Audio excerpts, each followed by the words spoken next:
श्री सच्चिदानंद सद्गुरु साईनाथ महाराज की जय। रघुपति राघव राजा राम पतित पावन साईनाथ।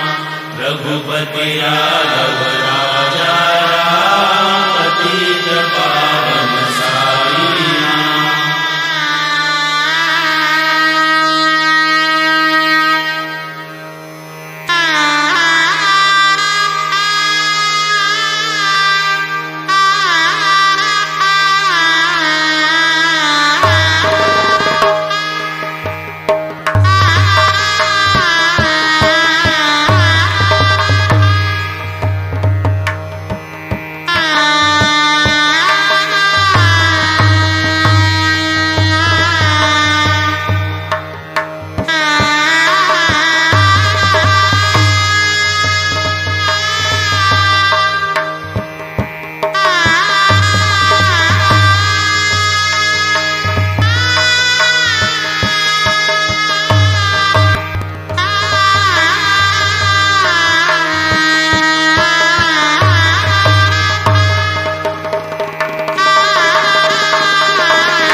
अग्निरजायत नाभ्या आसीदन्तरिषं तेजो द्यौः समवर्तत पृथिव्यां भूमिर्निशः श्रोता तथा लोकाकल्पयन् यत्पुरुषेण हविषा देवा यज्ञमतन्वत वसन्तोऽस्यासीराज्यं भीष्मैर्महाशरथभिः सप्तास्यासन् परिधयस्ते सप्तसमिधाः कृताः देवा यद्यन्यन्तन्वान अवध्नन् गुरुभं वशोन्म यज्ञेन यज्ञमयजन्त देवा सानि धर्माणि प्रथमान्यासन्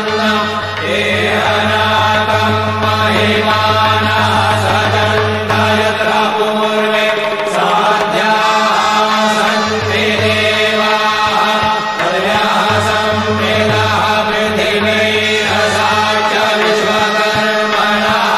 समवर्ततः वेदस्य त्वष्टा वेददग्रोपमेदिदन्नत्यस्य देवत्वमहाजानमग्रे वेदाहमेतं पुरुषं महान्तमादित्यवर्णं तमसः परस्तात् तमेव विद्वानि मृत्युमेधिनान्यः पन्था विद्यते जनाय प्रजापतिश्चरति अन्तरजायमानं बहुधा विजायते तस्य योनिं परिपश्यन्ति दीनाः तस्मिन् हतस्त्रिभुवनानि विश्वा यो देवीभ्यपादपतियो देवानां पुरोहितः पूर्वो यो देवेभ्यो जातो नमो रुचाय ब्राह्मणे रुचं ब्राह्म्यञ्जनयन्तो देवा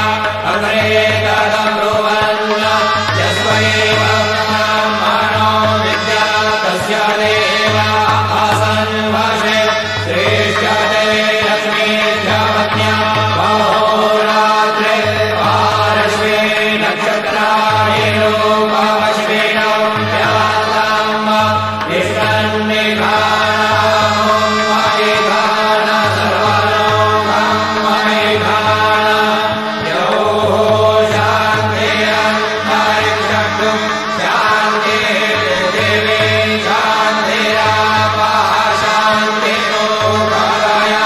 शान्तिः वनस्पतयः शान्तिर्विश्वे देवाः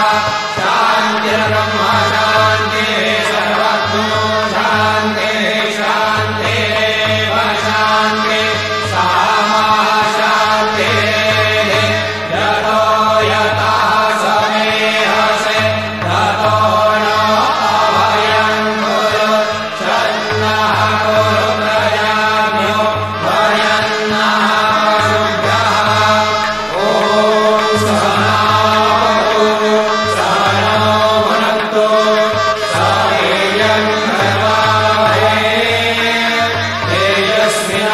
तेजस्विनावधीतमस्तु मा विद्विषावहै ॐ शान्तिः शान्तिः शान्तिः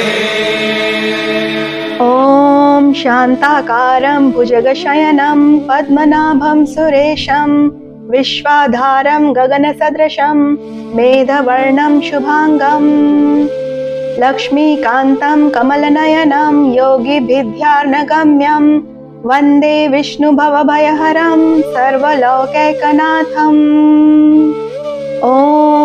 विश्वं विष्णुर्वषट्कारो भूतभव्यभवत्प्रभुः भूतकृद्भूतभृद्भावो भूतात्मा भूतपावना भूतात्मा परमात्मा च मुक्तानां परमागतिः अव्ययः पुरुषः साक्षी क्षेत्रज्ञोऽक्षर एव च योगे योगवितां नेदा प्रधान पुरुषेश्वरः नारसिंहवपु श्रीमान् केशव पुरुषोत्तमः सर्वः शर्व शिवस्थाणुर्भूतादिनिर्धिरव्ययः सम्भवो भावनो भर्ता प्रभव प्रभुरीश्वरः स्वयंभू शम्भुरादित्य पुष्कराक्षो महास्वनः अनादिनिधनो दाता विधाता धातुरुत्तमः अप्रमेयो ऋषिकेश पद्मनाभोऽमरप्रभुः विश्वकर्मा मनुस्त्वष्टा स्थविष्ठः स्थविरो ध्रुवः अग्राह शाश्वत कृष्णो लोहिताक्ष प्रदर्दनः प्रभूतस्त्रीककुब्धाम पवित्रं मङ्गलं परम् ईशान प्राणद प्राणो ज्येष्ठ श्रेष्ठ प्रजापतिः हिरण्यगर्भो भूगर्भो माधवो मधुसूदना ईश्वरो विक्रमी धन्वी मेधावी विक्रमक्रमः अनुत्तमो दुराधर्ष कृतज्ञ कृतिरात्मवान् सुरेश शरणं शर्मा विश्वरेता प्रजाभवः अह संवत्सरो व्याल प्रत्यय सर्वदर्शनः अज सर्वेश्वर सिद्ध सिद्धि सर्वाधिरच्युत वृषा कपिरमेयात्मा सर्वयोगी विनिसृतः वसुर्वसुमनः सत्य समात्मा संवित समः अमोघ पुण्डरीकाक्षो वृषकर्मा वृषाकृतिः रुद्रो बहुशिरा बभ्रुर्विश्वयोनिशुचिश्रवः अमृत शाश्वत स्थाणुर्वरारोहो महातपः सर्वग सर्वविद्भानुर्विश्वक्सेनो जनार्दनः वेदो वेदविदव्यांगो वेदांगो वेदवित्कविः लोकाध्यक्ष सुराध्यक्षो धर्माध्यक्ष कृताकृतः चतुरात्मा चतुर्व्यूहश्चतुर्द्रष्टश्चतुर्भुजः भ्राजिष्णुर्भोजतं भोक्ता सहिष्णुर्जगदादिजः अनाघो विजयो जेता विश्वयोनि पुनर्वसुः उपेन्द्रो वामन प्रांशुर्मोघ शुचिरुर्जितः अतीन्द्रः संग्रो सर्गो धृतात्मा नियमो यमः वेदो वेद सदा योगी वीरः माधवो मधुः अतीन्द्रियो महामायो महोत्साहो महाबलः महाबुद्धिर्महावीर्यो महाशक्तिर्महाद्युतिः अनिर्देश्य वपु श्रीमान् मेयात्मा महात्रित्रक महेश्वासो महीभर्ता श्रीनिवास सतां गतः अनिरुद्ध सुरानन्दो गोविन्दो गोविन्दाम्पतिः मरीचिर्दमनो हंस सुपर्णो भुजगोत्तमः हिरण्यनाभः सुतपाः पद्मनाभ प्रजापतिः अमृत्यु सर्वदृक्सिंहः सन्धाता सन्धिमान् स्थिरः अजो दुर्मर्षण शास्ता विश्रुतात्मा सुरारिः गुरु गुरुत्तमो धाम सत्य सत्य पराक्रमः निमिषो निमिषस्रग्भिः वाचस्पतिरुदारधिः अग्रणिर्ग्रामणी श्रीमान् न्यायो नेता समीकरण सहस्रमूर्धा विश्वात्मा सहस्राक्ष सहस्रपात् आवर्तनो निवृत्तात्मा संव्रत संप्रमर्दनः अह संवर्तको वह्निर्निलोधरणिधरः सुप्रसाद प्रसन्नात्मा विश्वदृक् विश्वपुग्विभुः सत्कर्ता सत्कृत साधुर्जन्नुर्नारायणो नरः असंख्येयो प्रमेयात्मा विशिष्ट शिष्ट कुच्युचिः सिद्धार्थ सिद्ध संकल्प सिद्धिद सिद्धि साधना वृषाही वृषभो विष्णुर्वृषपर्वा वृषोधरः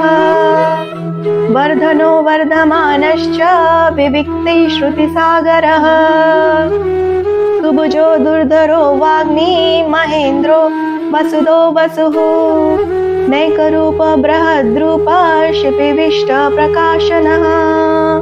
ओजस्तेजोद्युतिधरः प्रकाशात्मा प्रतापनः हृद्स्पष्टाक्षरो मन्त्रश्चन्द्राशुभास्कर्यद्युतिः अमृतांशुद्भवो भानु शशिबिन्दु सुरेश्वरः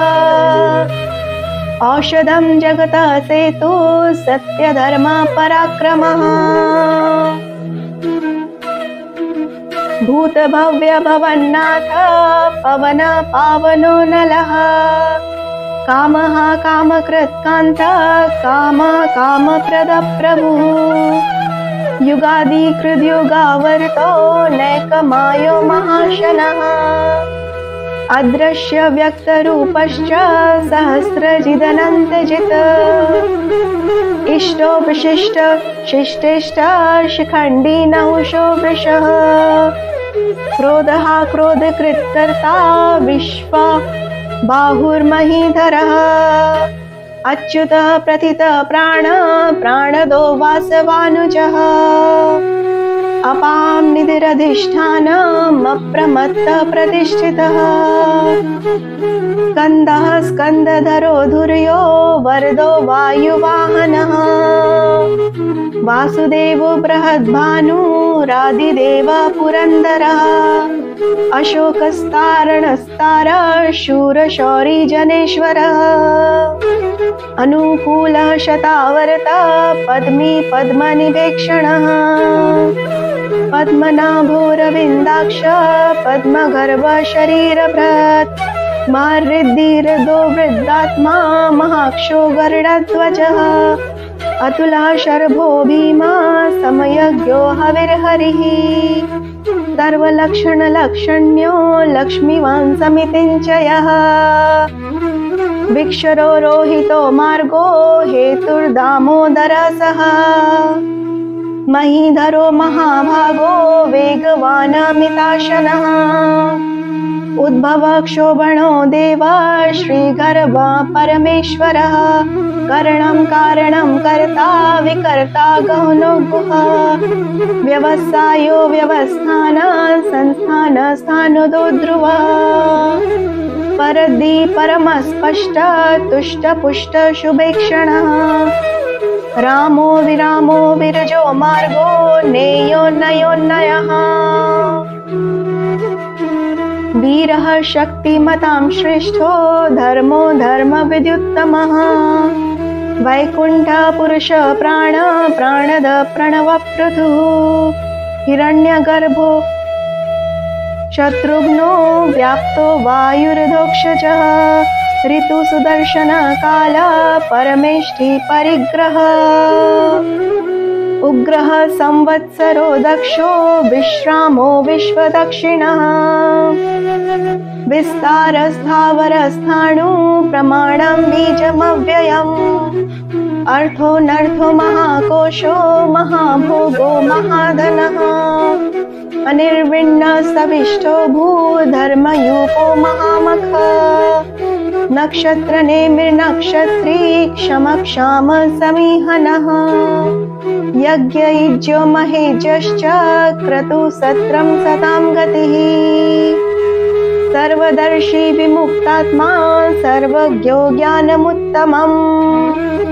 सुव्रत सुमुख सूक्ष्म सुखोष सुखदसृहत् मनोहरो जितक्रोधो वीरबाहुर्विदारणः वापनः स्ववश्यो व्यापी नैकात्मा नैककर्मकृत् वत्सरो वत्सलो वत्सी रत्नगर्भो धनेश्वरः धर्मगुप् धर्मकृद्धर्मी सदसत्क्षरमक्षरम् अविज्ञाता सहस्रांशु विधाता कृतलक्षणः गभस्तिनेमि स्वस्थस्थः सिंहो भूतमहेश्वरः आदिदेवो महादेवो देवेशो देववृद्गुरुः उत्तरो गोपतिर्गोप्ता ज्ञानगम्या पुरातनः शरीरभूतभृद्भोक्ता कपीन्द्रो भूरि दक्षिणः सोमपोमृतपः सोमा पुरजित्पुरुषोत्तमः विनयो जय सत्य सन्दो दार्शार्ह सात्वतां पतिः जीवो विनयिता साक्षी मुकुन्दो मितविक्रमः अम्भो निधिरनन्तात्मा महोदधिशयोऽन्तकः अजो महार्ह स्वाभाव्यो जिता मित्र प्रमोदनः आनन्दो नन्दनो नन्द सत्यधर्मा त्रिविक्रमः महर्षि कपिलाचार्य कृतज्ञो मोदिनीपतिः त्रिपदस्त्रिदशाध्यक्षो महाशृङ्ग कृतान्तकत् महावराहो गोविन्दः सुषेणः कनकाङ्गदी गुहो गम्भीरो गहनो गुप्तश्चक्रगदाधरः वेदाः स्वाङ्गोजितः कृष्णो दृढसङ्कर्षणोच्युतः वरुणो वारुणो वृक्षः पुष्कराक्षो महामनः भगवान् भगहानन्दी वनमाली हलायुधः आदित्यो ज्योतिरादित्य सहिष्णुर्गतिसत्तमः सुधन्वाखण्ड परशुर्दारुणो द्रवो द्रविणप्रदः दिवि स्वर्गवदव्यासो वाचस्पतिरयो निजः त्रिसामा सामग साम सामनिर्वाणं भेषजं विशक् संन्यासकृच्छमः शान्त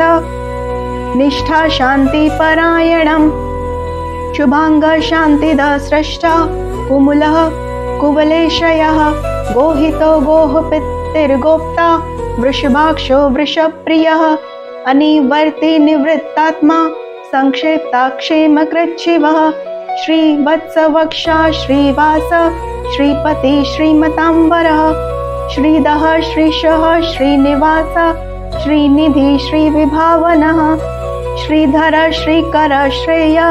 श्रीमाल्लोकत्रयाश्रयः स्वक्ष स्वङ्गशतानन्दो नन्दिर्ज्योतिर्गणेश्वरः विजितात्मा विधेयात्मा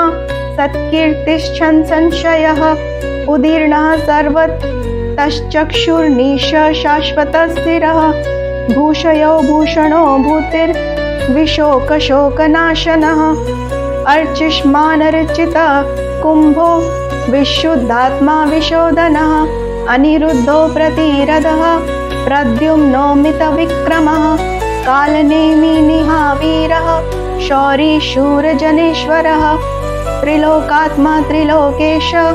केशव केशिहा हरिः कामदेव कामपालः कामी कान्तकृतागमः अनिर्देश्य वपुर्विष्णु वीरो नन्दो धनञ्जयः ब्रह्मण्यो ब्रह्मकृत् ब्रह्मा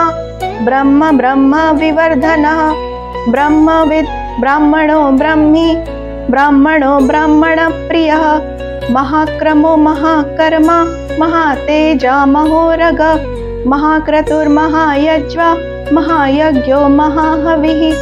स्तव्यः स्तव्यप्रियः स्तोत्रं स्तुतिस्तोतारणप्रियः पूर्णः पूरयिता पुण्य पुण्यकीर्तननामय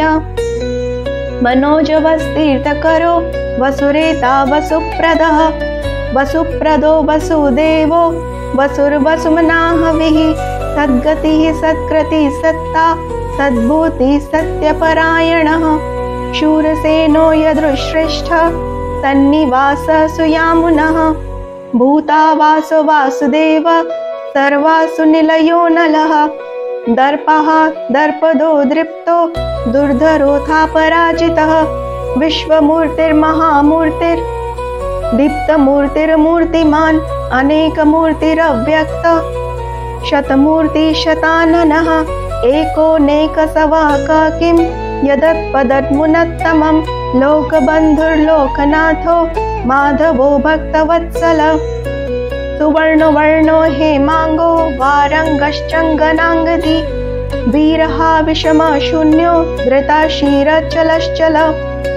अमानी मानदो मान्यो